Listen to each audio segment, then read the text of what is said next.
para estar nesse lugar de honra, porque a verdade é, uma coisa é você nascer, crescer num ambiente que não conduz com a promessa, e outra coisa é você estar crescendo num ambiente que conduz com a promessa.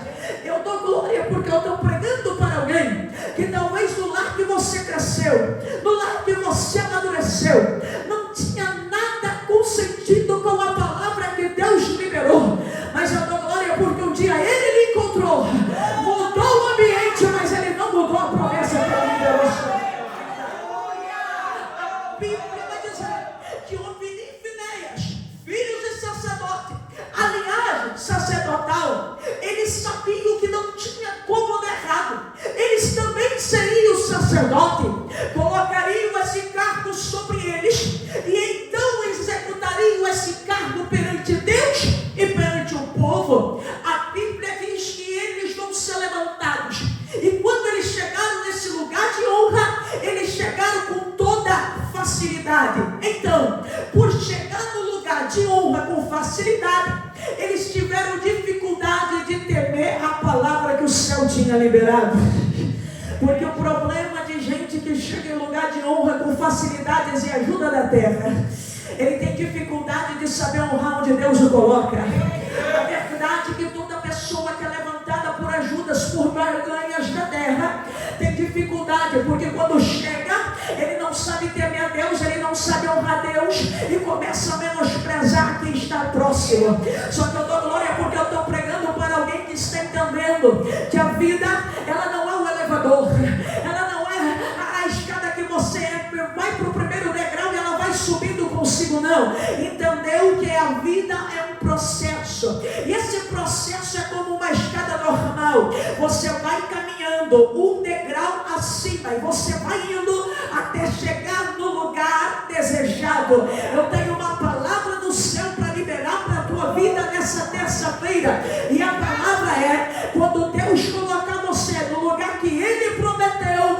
você vai saber honrar da onde Deus te tirou e aonde Deus te colocou. Ofni e Finéias não tinham temor a Deus, então tudo aquilo que a palavra de Deus dizia como não, eles começaram a fazer, trazendo para dentro do templo todo tipo de pecado. O pecado agora não apenas um pecado, mas tornou-se iniquidade. E você conhece Bíblias para saber muito bem que a iniquidade é a prática do mesmo pecado. Ora, é nesse momento que tem iniquidade dentro do templo. É nesse momento que, não bastando isso, Ofni e Finéias começaram a trazer imoralidade sexual para dentro do templo. Não bastando, como se fosse pecado pequeno, a história diz que eles começaram a tocar na gordura do sacrifício. Quem não conhece Bíblia, eu lhe provo. Gordura do sacrifício era uma das partes exclusivas que pertencia a Deus. E o erro do homem é achar que pode tocar naquilo que é de Deus, que Deus não vai fazer nada. Eu vou repetir. O problema do homem é achar que pode tocar naquilo que é de Deus, que Deus não vai fazer nada. O escritor Spurgeon tem uma frase que chama a minha atenção, que diz que Deus não permite o seu povo pecar com sucesso. Porque partindo desse pensamento de Spurgeon, eu entendo que Deus tem seus meios de nos paralisar. Prova, Júlia, provo, sem conhecer teu nome, sem conhecer tua história, sem conhecer tua nacionalidade, eu provo que Deus tem meios de nos paralisar. Porque um dia Ele olhou para você do meio do pecado, numa maçã de pecado, mas paralisou você do meio do pecado. Só para você entender um pouquinho mais da veracidade dessa palavra, pense consigo, qual foi a vez que você, na sua mentalidade, conseguiu imaginar numa terça-feira como essa, após um dia longo de trabalho, você sairia do seu serviço, sentaria numa cadeira como essa, levantaria a mão para dar glória? Aleluia! Talvez nunca na sua vida, e mesmo na sua pouca mentalidade, conseguiu imaginar que numa terça-feira estaria aqui adorando ao Criador, mas um dia Ele lhe viu no meio do pecado, paralisou você, deu um banho de graça, de misericórdia. A luta pode estar grande, aleluia. Eu vou liberar e pega quem quer.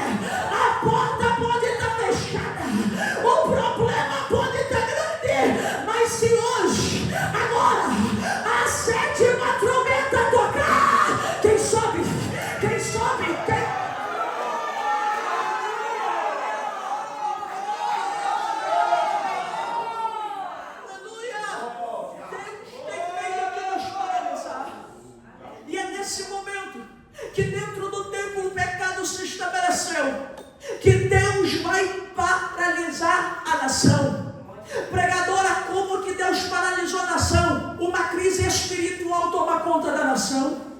A política entrou em crise. A economia entrou em crise. O socioeconômico de Israel entrou em crise. Todas as áreas de Israel foram afetadas. Por quê?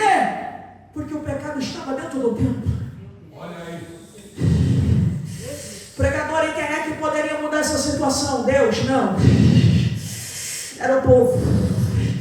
Por que, pregadora? Porque a promessa nunca esteve nos filhos das trevas, sempre esteve sobre nós. Qual promessa? 2 Crônicas, capítulo 7, versículo 14.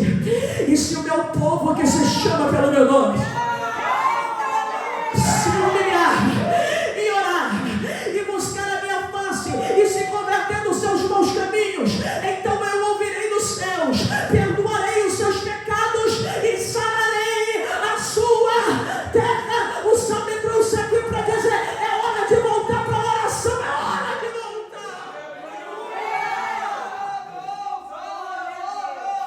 Aleluia.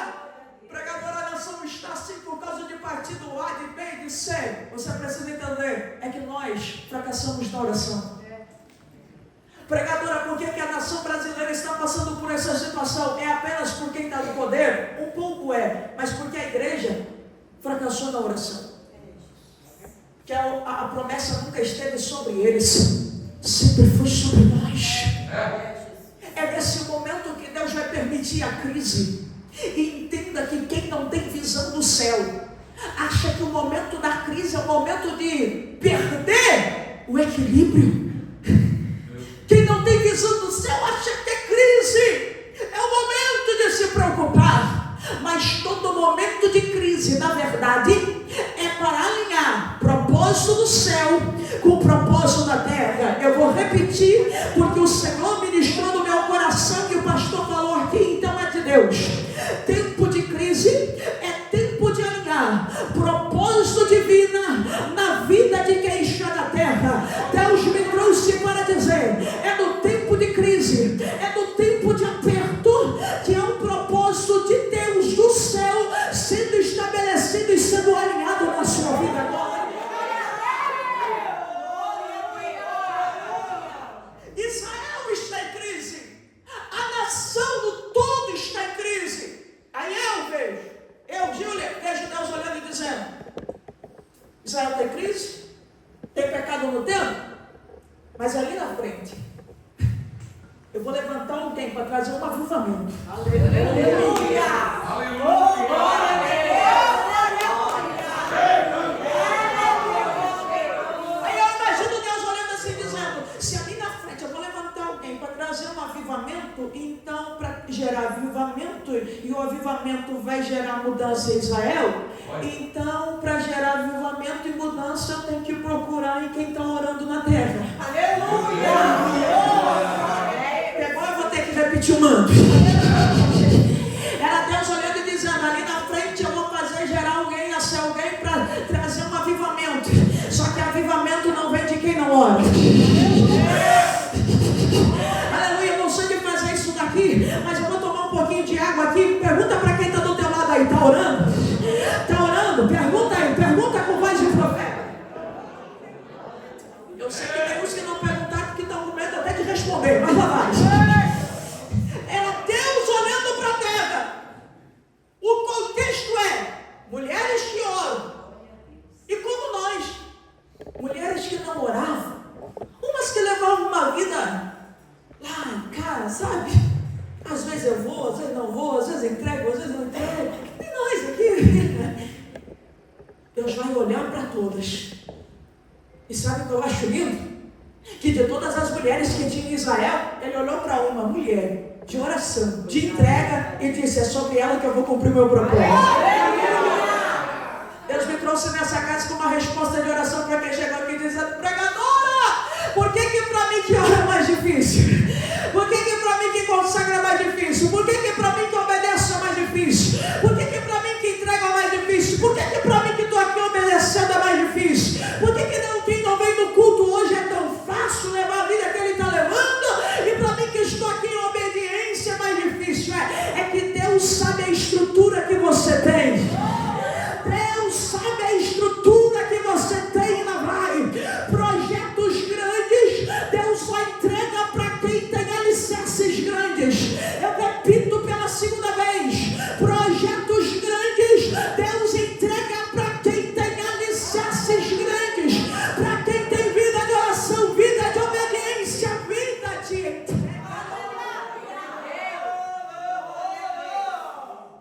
Deus olha para Ana. E o texto vai dizer: e o Senhor cerrou a madre de Ana. Meu Deus. Opa, pregadora, o propósito de Deus começou como na vida de Ana? Abrindo? Não, cerrando. Jesus. Pregadora, mas eu orei, agora que eu achei que Deus ia abrir tudo. Olha. Jesus. Pregadora, comecei a campanha da terça-feira achando que agora o negócio ia acontecer. Olha a luta que estou. Bem-vindo ao clube. Pregadora, quando eu não estava jejuando, eu estava indo de vitória em vitória. Comecei a jejuar, parece que estou entrando na cova dos leões. Não é. Pregadora, quando eu não ia tanto na igreja, eu não tinha tanta luta assim mesmo. Não reclama para mim. Fala com ele. Pregadora, mas antes eu não orava, eu não tinha luta, não tinha problema. Comecei a orar, comecei a jejuar, comecei a dizimar. Então parece que ao invés das portas abrir, começaram a fechar. É que o propósito não começa abrindo, Aleluia. nem fechando. Começa como? Cerrando. Aleluia. Por quê? Porque tudo aquilo que Deus fecha, a gente é brasileiro. E o brasileiro costuma ter um jeitinho para qualquer coisa. Aí Deus fecha, a gente acha um jeitinho para passar. Mas aquilo que o céu cerra, ninguém consegue passar. Eu estou pregando para alguém que chegou aqui dizendo: pregadora, eu acho que está tudo fechado. Não, tem coisa que de fato está cerrado. Mas tem outras coisas que não está cerrado, está fechado. E se está fechado, ele que fechou, que tem o poder para abrir. Alguém levantou a mão, então eu profetizo para alguém. Glória. Tudo aquilo que estava fechado e cerrado, eu profetizo que começa a se abrir a partir de hoje. Crentes que estão no encerramento dessa campanha vão sair daqui para viver o milagre do Deus que age de repente. Alguém vai olhar para você depois desse culto e vai dizer: de repente a porta abriu, de repente o milagre chegou, de repente a cura desceu, de repente Deus fez. Só que pega essa palavra quem quer. Deus disse: Júlia, de repente, milagre não é para quem quer, não. De repente não é para quem quer também, não. Porque milagre de repente acontece para quem tem frutos e vida de caminhada com Ele. O pastor Carlos não olha, eu profetizo. Alguém vai olhar para você e vai dizer: de repente aconteceu, e você vai dizer: é fruto de caminhada, é fruto.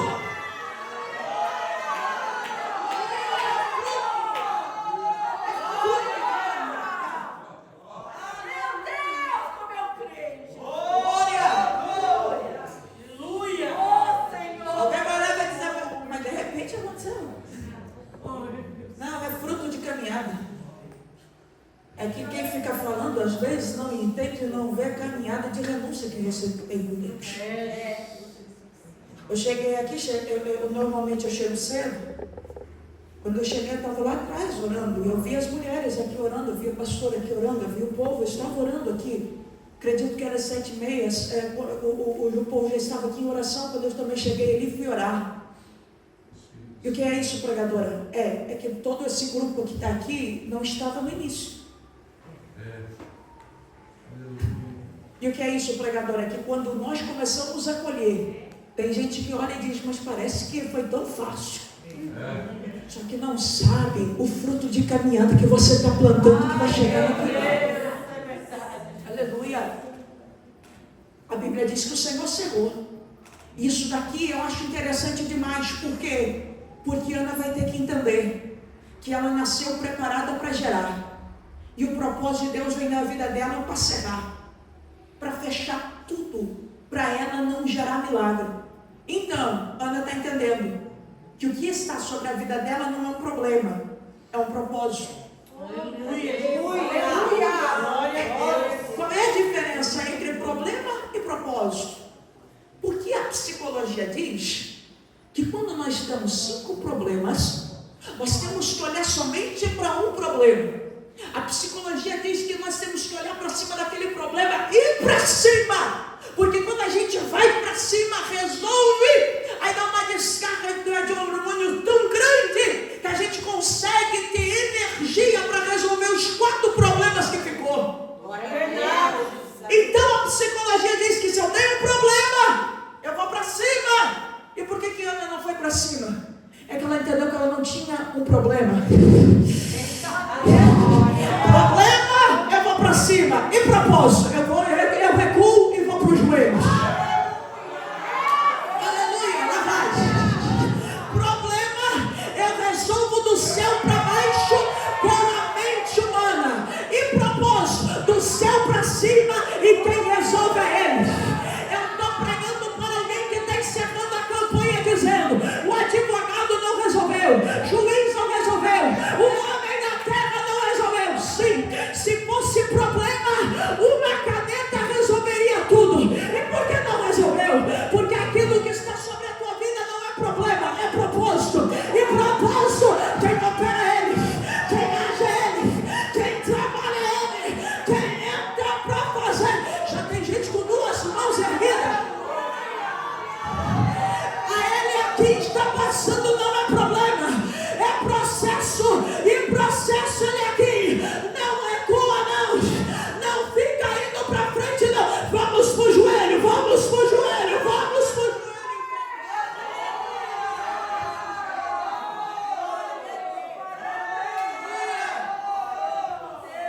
De ordem natural, a mente humana resolve. Mas de processo, eu tenho que ir para o joelho, porque é só isso. É que o problema é que às vezes você está pegando aquilo que era para levar para Deus e você está levando para o homem. Eu vou melhorar. Tem coisas que não é para você levar no médico para dar medicamento. Tem coisas que você tem que trazer para o culto da libertação. E tem outras coisas que ao invés de você trazer para o culto de libertação, você tem que levar para o médico, está entendendo? É verdade. Então nós temos que ter sabedoria. E Ana, está entendendo? Opa, não tem problema aqui, nascer pronta para gerar. Então é processo? Então eu vou para o joelho. Aleluia. Aí Ana era casada com um homem chamado Elcana. E eu imagino essa mulher. Gente, uma das mulheres que chama a minha atenção na Bíblia. Porque ela entendeu o propósito de Deus na vida dela.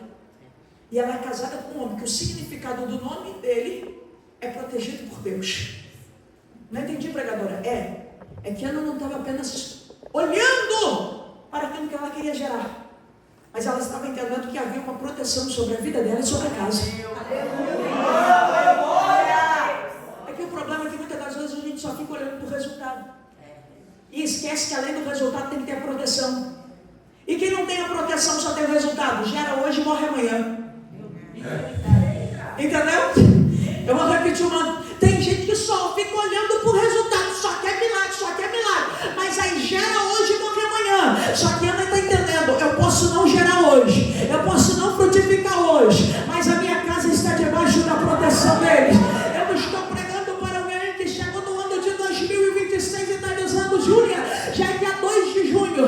Ainda não estou gerando, ainda não estou dando resultado. Parece que está tudo indo frustrado. Mas Deus me trouxe aqui para dizer: independente do resultado, há uma proteção sobre a tua vida, há uma proteção no teu ministério, há uma proteção de Deus na tua casa.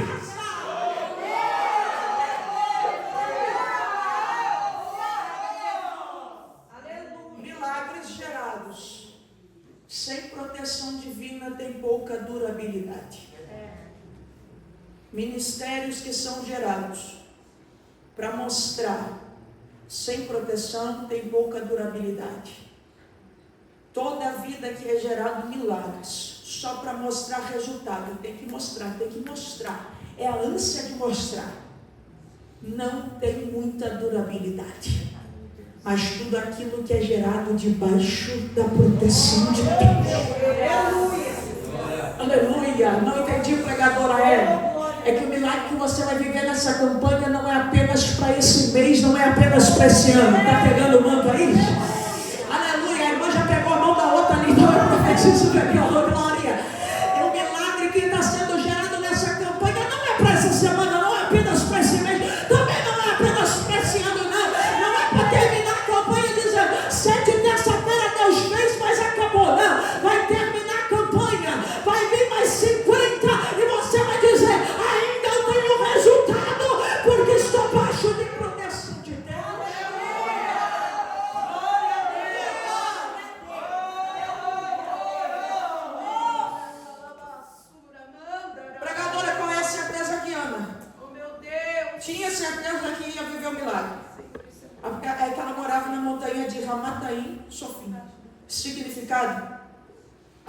pontas da vista.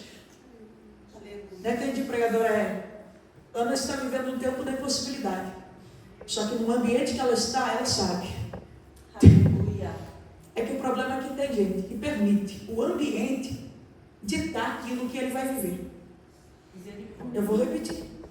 Tem pessoas que deixam o ambiente tão medíocre ditar aquilo que você vai viver. A porta que vai viver. O que vai acontecer na sua vida, na sua família. Mas eu vejo Ana passando por um processo, mas olhando e dizendo, eu sei que tem uma promessa, e essa promessa está além. Deus vai te tirar de ambientes que limitam a tua visão. Repito pela segunda vez, Deus vai te tirar de ambientes que limitam a tua visão para colocar em ambientes que você vai olhar além das vistas. Ana não está gerando. E Eucana? Eucana conhecia de Deus. Conhecia. Eucana, ele ia entregar sacrifício. Eu estou falando de alguém que tinha um conhecimento do poder de Deus que ele serviu e entregava. Eu não estou falando de alguém que não tinha conhecimento, não. Estou falando de alguém que tinha conhecimento, mas o problema de Eucana, sabe o que foi? Que lá no templo ele via o que Deus fazia. A certeza é que lá no templo ele ouvia o que Deus fazia. Só que quando ele olhou o processo dentro de casa, ele não soube esperar o tempo de Deus. É que tem gente que é como Eucana, ele é hipócrita.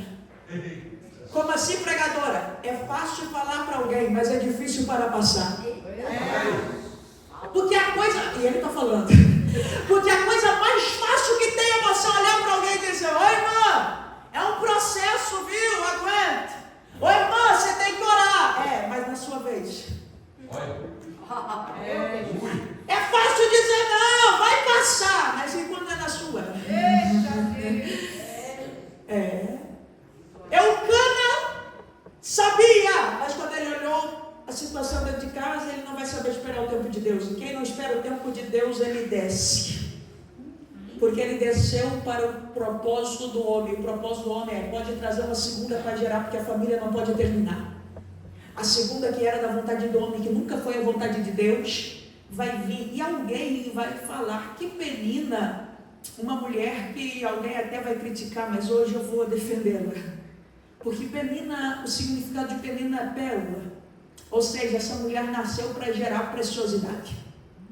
Ela nasceu com um propósito tão lindo na vida dela, que era gerar preciosidade. E qual é o problema? É que ela colocou no coração um objetivo. Qual é o objetivo? Eu vou gerar, só para mostrar para Ana que eu gero e ela não. Tem gente que nasceu com um propósito lindo, mas corrompeu o propósito dentro do propósito. Eu vou repetir. Tem gente que nasceu com um propósito lindo, mas corrompeu o propósito dentro do propósito, porque dentro do propósito que ela tem de gerar eu vou gerar para mostrar que eu posso e ela não. Porque tem gente, pastora Débora, que está gerando no mesmo intuito de Penina. Eu vou gerar para mostrar que eu tenho, eu vou cantar para mostrar que canto, eu vou reger para mostrar que estou regendo, eu vou pastorear para mostrar que estou pastoreando, eu vou fazer missão para mostrar que eu faço, que sou eu que faço, só que eu tenho um conselho para lhe dar. Qual conselho, pregadora? A qual já disse Paulo em 1 Coríntios capítulo 10, versículo 31, ele disse, quer comais, quer bebais, mas façais tudo para a glória de Deus. Deus me trouxe aqui para dizer, essa campanha encerra, mas a partir de hoje, tudo aquilo que você gerou, tudo aquilo que você vai gerar, o intuito é para a glória, é para a glória, é para a glória. Se você oferta, é para a glória de Deus. Se você dizima, é para a glória de Deus. Se você canta, é para a glória de Deus.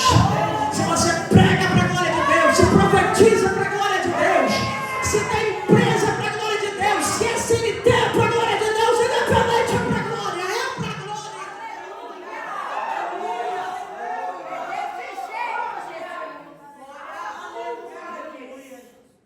Penina está gerando filhos. Vai gerando filhos. E Ana não está gerando. Só que a Bíblia diz que todos os anos ela ia no templo entregar o sacrifício. Como Ana está no tempo da lei, que não é o tempo da graça que nós estamos vivendo, quando Jesus foi para a cruz e o véu do templo foi rasgado, e nós temos livre acesso a estarmos na casa de Deus. Todo dia. Ana só tinha o privilégio de uma vez. Uma vez um ano ela ia. Chegou o dia de Ana ir. E quando chegou o dia de Ana ir até o templo, o texto diz que Ana vai se preparar. Eu acho lindo porque se Ana soubesse a palavra que seria liberada para a vida dela, naquele dia no templo, a certeza que Ana já teria levantado diferente. É que o problema é que tem crente que vem com um culto como esse achando que aqui só vem para marcar presença. O problema é que tem gente que vem para um lugar como esse achando que é apenas uma reunião que vai acontecer. É que se você soubesse cada palavra que é liberada aqui, toda palavra liberada da parte de Deus é diferente. É verdade. Números 23 e 19. Eu não sou nem para que minta, nem filho do homem para se arrepender. Mateus 24, 35. Passa a céu, passa a terra, mas as minhas palavras não passarão. Isaías 55, 10 e 11 diz que a palavra dele é como a chuva que quando cai para o céu volta vazia, secreta que cumpre o propósito daquilo que foi designado. Aleluia! Pregadora, por que a minha vida ela não muda? Porque o problema é que você vem para cá com a mente que é só uma reunião. Pregadora, por que nada está acontecendo na minha vida? É que o problema é que você vem aqui achando que é só para você marcar a sua presença na igreja. Ana, vai preparar, vai para o templo. Aí ela não entendeu. Aí tem que ir para o templo? Então você vai para o templo. Eu não posso chegar no templo de mãos vazias. Jesus, aleluia. Pregadora, você está falando de oferta? Não, estou falando de entregar alguma coisa. É que o problema é que nós achamos que a pobreza é não ter uma oferta para entregar. Mas a maior pobreza é não ter um coração oferto para dizimar. Me ajuda aqui, Jesus, porque eu vou repetir de novo. Nós achamos que quem não tem condições é quem não consegue abrir nada para entregar em oferta. Não. A maior pobreza é não ter um dinheiro para entregar. É não conseguir abrir um coração para adorar Ele. A maior pobreza não é a financeira. Está dentro do coração. Então Ana entendeu, se eu vou para o templo eu não posso ir de mãos vazias, eu tenho que levar alguma coisa para entregar. O pregador, mas eu não tenho nada de dinheiro. Tá, mas você não tem uma adoração? Não tem um cânticos, não tem um salmos? Não, pregadora, é que hoje o dia foi ruim. Tudo bem. Não, pregadora, é que hoje está complicado. Tá, mas tem enfermidade aí? Então pode colocar no altar. Porque você não recebe do altar a enfermidade, você recebe a cura. Não, pregador, é que hoje eu trouxe a porta fechada. Então deixa a porta fechada aqui, porque tem porta aberta que você vai levar. Aleluia, aleluia. Eu comecei meu culto aqui também sentada, a hérnia na coluna doendo demais. Eu falei, Deus, eu quero levantar para adorar. Mas eu levantava, doía tanto, tinha que sentar e fui indo. Só que eu falei, Deus, até subir o altar, vai sair. Eu estou aqui, aleluia, porque eu entreguei a dor, mas eu tenho também. Segundo, Ana morava numa montanha. O tempo estava na segunda. Então não é simplesmente Ana chegar, entregar. Ana tem que ver se ela está apta a pegar o seu sacrifício e a sua entrega. Descer a primeira montanha, subir a segunda para entregar. Porque o problema é que você acha que chegar aqui na casa de Deus é a mesma coisa que o mundo. Chega e entrega. Você acha que a casa de Deus é a mesma coisa que a sua casa. Que você vai no supermercado, fez as compras, chegou na tua casa, colocou, jogou em cima da mesa e alguém veio receber. O problema é que você acha que com Deus é a mesma coisa que nós estamos acostumados no mundo. Chegou aqui, você só jogou, só entregou, que aqui é a mesma coisa que o iFood, micro-ondas, 3 minutos, 5 minutos. Meu Deus, estou escandalizado pelo tempo da demora. Não, você precisa entender que Deus é Deus processual. Aqui não é sua casa para você chegar com a mercadoria, jogar em cima da mesa e alguém vem pegar. Deus está falando com alguém. Aleluia, isso daqui não é a tua casa, meu filho, que você pega a mercadoria, joga na mesa e deixa alguém chegar lá para guardar a mercadoria. Não, aqui você tem que entrar, mas tem que entrar com temor, guardando os teus pés, porque o lugar que você está é santo. Aqui ninguém entrega alguma coisa de qualquer jeito. Se é para entregar, entrega, mas entrega o melhor. Onde ela vai? Segundo, descendo montanha, subindo uma montanha. E eu termino em 3 minutos o texto, porque eu quero orar para vocês. Quarto ponto é que o texto diz que quem é que ia do lado dela? Penina. E Penina já ia liberando palavras. Ana, eu tenho por que agradecer, você não tem. Eu tenho motivos para agradecer, você não tem. Aí Ana levanta o sacrifício, descendo montanha, subindo montanha com sacrifício, com peso, Clarice. Interessante é que o texto vai dizer, versículo 7, versículo 8, que quando Ana chegou no templo, o que Ana fez? Foi para o altar chorar. Pregadora, que bênção que Ana foi para o altar chorar? Não, foi no erro. Por que erro? Se Ana foi para o altar chorar, não é a melhor coisa, pregadora? Não. Porque nós aprendemos que quando temos um problema, nós vamos para o altar. Tem uma luta atrás para o altar. Sim, por quê? Porque isso nós aprendemos no tempo da graça. Tenho um problema, eu levo para o altar. Tenho luta, eu levo para o altar. Tenho dificuldade, eu levo para o altar. E o que aconteceu? É que Ana deixou a palavra de Penina falar tão alta que ao invés dela ir no sacrifício, ela ficou chorando no altar. Eu não sei quem vai pegar, mas eu já vou encerrar. Pregadora, qual foi o erro de Ana? Sabe qual foi o erro de Ana? Não foi que ela não estava no templo. Não, aqui Ana entrava no templo, mas Ana não entrou no culto. Me ajuda aqui, Jesus. Eu já vou terminar, aleluia. A banda já vai preparando para adorar Jesus. Por quê? Porque o erro de Ana não foi entrar no templo. É que o erro de Ana foi ter entrado no culto, não ter entrado no culto. Pregadora, qual é a diferença? Entrar no templo e entrar no culto. É que entrar no templo é muito fácil. Entrar no templo você senta na cadeira. Entrar no templo você olha a estrutura.